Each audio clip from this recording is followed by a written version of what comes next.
I'm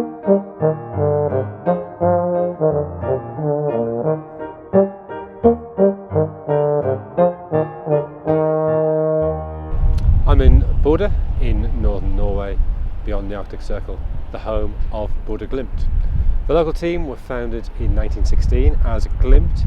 They had to change their name in 1948 to avoid confusion with another team, an older team with the same name, Glimt, who came from Trøndelag, and they've been Bodø Glimt ever since. They initially had a hyphen between the Bodø and the Glimt, but that caused confusion with betting slips, and so they introduced the oblique stroke that we know today.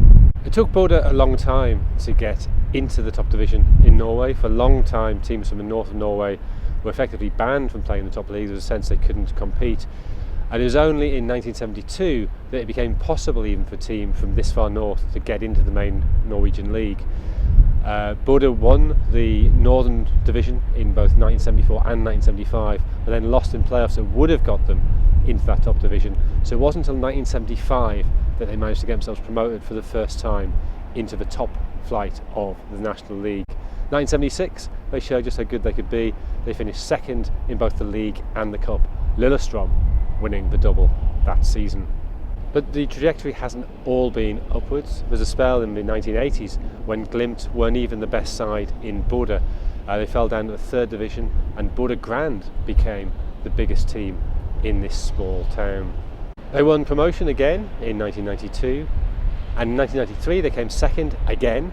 They spent 12 years in the top flight before being relegated again, and this seemed to be their destiny, up and down, occasionally challenging for the title, never quite getting it over the line.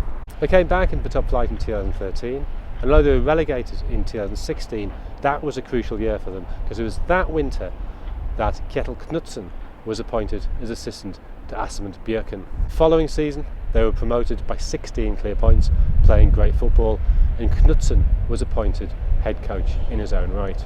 They came second in 2019, but after selling a number of players that winter, the expectation was that they'd struggle the following season. They didn't. In fact, they won the league in record-breaking style. They won 23 of their 30 games and scored 103 goals. That was their first league title in 2020, and they've won further titles in 2021, 2023 and 2024. Bodø Glimt have emerged as one of the great stories of Norwegian football. I'm Wilson, this is The World, and that was Wilson's World. We'll see you next time.